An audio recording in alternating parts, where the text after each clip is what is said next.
Every season, AFL coaches come and they go. Some get sacked, some retire. But my question for you is, who's going to be your club's AFL coach by the end of the 2025 season? I'm going to go through every team and predict exactly who's going to get sacked and who's going to keep their job. So why don't we start in alphabetical order with the Adelaide Football Club. And Matty Nix, I have you not doing well in 2025, and therefore my prediction is you cop the axe. But the question is, who replaces the Adelaide Crows coach? I've got Chris Newman replacing them. He's been with Hawthorn as like an assistant coach, done some time in the VFL, obviously was a leader and a captain at the Richmond Football Club when he was playing, so he has the traits to be a coach. He's the next up and coming guy. I'm surprised he hasn't had an offer yet. Maybe he has, but he didn't take it. But I think Adelaide, I had to go with someone, and out of the young coaches who are coming through, which I think Adelaide need. They need a good young coach to try again. I think Chris Newman is their answer. Brisbane, I've gone with Chris Fagan. I mean, he's just won a flag. He's still got plenty of legs. He's fresh. He's got plenty of time. He's staying. The Carlton Football Club, unfortunately, I have you doing poorly compared to expectations in 2025. And therefore, after a few years at the helm, I've got Michael Voss getting the axe, also getting sacked because Carlton,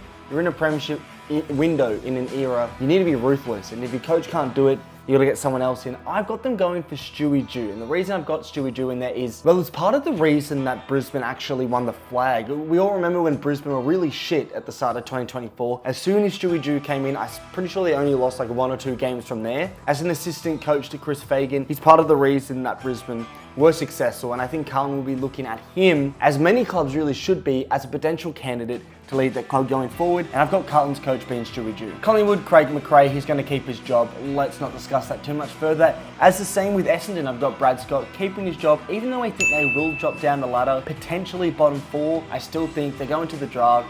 A small fall for a long-term gain is what's going to be happening here. And Brad Scott, he's a great coach. They would be so dumb to get rid of him. Fremantle, this is usually the team that I have, having a different coach. I usually don't trust Longmuir, but I think the list they're forming right now is remarkable, and I think they're set to do a little bit better in 2025, and I think they'll keep Justin Longmuir, sorry. Geelong, I have been keeping Chris Scott, but I do think his time is coming in terms of he needs a break. Dimmer needed a break, Clarko needed a break, Longmire needed a break. Chris Scott's been coaching for as long, if not longer, than some of those guys in one spell. You've got to have a break at some point. He's been coaching since 2011, for fuck's sake. Gold Coast, I've still got Damien Hardwick. I think he might make finals this season, and I think if he does, he's got sort of a free pass for a few years. Hawthorn, I've got Sam Mitchell. They're going to do well, Hawthorn, in 2025. He's a great young coach. That would also be idiotic to get rid of him. Melbourne, I've gone with Troy Chaplin. That is right. I have got Simon Goodwin getting the axe as well. The reason being, I think Melbourne are going to drop right down to the bottom 4, potentially bottom 3. In fact, I think I have them finishing 3rd last, so I think they're going to have a horrendous season. Gawn's getting old. Oliver, his head's not in the game. He wants to go elsewhere. I mean, Petrarca's coming off a horrific injury. Who knows how he's going to respond to that? The culture's gone down the hill. The coach has just lost the players. And I think Goodwin, you've got to go. Goody, it's time. You've won them a flag, and it's the first flag in ages. And you'll be remembered for great things, but let's not tarnish your reputation all that much. Troy Chaplin is Melbourne's assistant coach, and I think naturally they're going to choose him. He's a highly touted young coach, so he's next up. I also completely forgot that the Giants have Adam Kingsley. Yes, Adam Kingsley, I don't know how I forgot about you, but you're going to be staying as the Giants coach. There's no doubt about that in my mind either. North Melbourne, I did play around with Clarko leaving because the game's sort of gone past him a little bit, and I'm pretty cautious about saying that because he's one of the greatest coaches of all time, but the fact of the matter is with the talented North Melbourne list, he had a worse percentage than Richmond in 2024. That's not good enough, but I still have him staying as their coach because how can you get rid of Clarko? But Adelaide now, Ken Hinkley is in his last year of his contract, so I think it's pretty much guaranteed he's going to go. The coach, I've got the man, or woman, but the man I have in this case replacing him is Josh Carr. I mean, pretty much know now that that's the natural replacement there. Josh Carr's super highly touted at Port Adelaide. They've lined this up for a while internally, which has come out externally, and Josh Carr will be the Port Adelaide coach at the end of 2025. Richmond, I've still got Adam Uze, but fuck man, you got to get a few more wins under your belt. I think we'll probably give him till mid-2026, and in 2026, if there aren't too many improvements, maybe it's time for a fresh start, but realistically, not even fucking God could work wonders with the youth and the lack of talent in our list.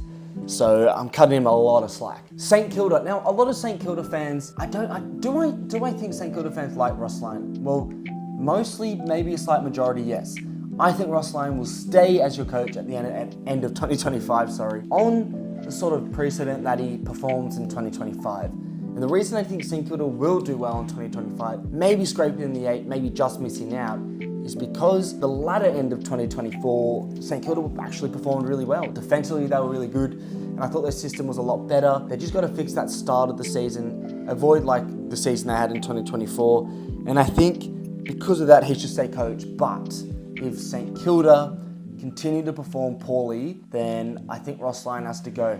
I think he has to go. He's on thin ice there, absolutely thin ice. Even though the list shouldn't be banking finals, I still think St Kilda, there's got to have some other game plan there, surely. Sydney, I've got Dean Cox still. Like, he hasn't even coached an AFL match yet, so he's going to be given the end of the season unless all hell breaks loose and they fail to make finals and the falling outs. But that's really not going to happen. Like, as if Sydney would appoint a shit coach. That's not the higher-ups that Sydney are. They're actually good higher-ups. Anyway, we're moving into the final two, and it has some changes in the final two. Well, maybe for one of the teams. For West Coast, I've still got Minnie, or Andrew McQualter, I believe, staying as their coach once again. For West Coast, he hasn't coached a game yet. He's coached a few games for Richmond. I think he coached half the season once Dimmer left, and he showed a lot of good quality to the point where a lot of Richmond fans were pretty happy to keep him on, but we chose Adam Uze instead. He's got some good talent there, McQualter, and I think he'll be able to galvanise the West Coast team to perform pretty well. And I've got him staying as their coach at the end of 2025, kind of regardless of how poorly they do. But for the Western Bulldogs, I think it's time. I think Luke Beveridge, you've been there for over a decade now, pretty much, I think. Maybe even 11 seasons. You've done really well. You've made 2 grand finals. One of them you won. But unfortunately, I think this season, 2025, is going to be a real struggle for them. They're getting old. They're losing their good young talent because, they've lost Bailey Smith. Jamara, there are question marks about him and his future. There's just question marks around the place. Bontempelli's getting older. If you want to win a flag, you got to do it while he's still at his prime, starting to drop off. Anyway, let's talk about the coach, who won't be Luke Beveridge. He's a fraud, unfortunately. I think he's on fraud watch.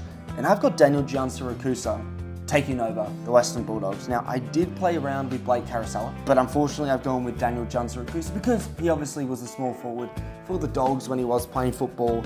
A fantastic street won't forget player. And he's been in the wings of different teams as an assistant coach for a while, and he's one of the coaches alongside the likes of Troy Chaplin, Chris Newman, Josh Carr, who are next to lead as a coach. They're the next ones. So there's a lot of good young coaches coming through, and I think the Dogs will be snagging them up for a change because maybe Luke Beveridge is starting to, even though they made finals again, it's just not the consistency with a list as good as the Dogs that they should have. Now, for your AFL club, let me know in the comments down below, who do you think your AFL coach will be at the end of the 2025 season? I'm going to rattle some fans, particularly Carlton fans, but ball knowledge, watch this. A year on, watch these predictions come true. Calling it.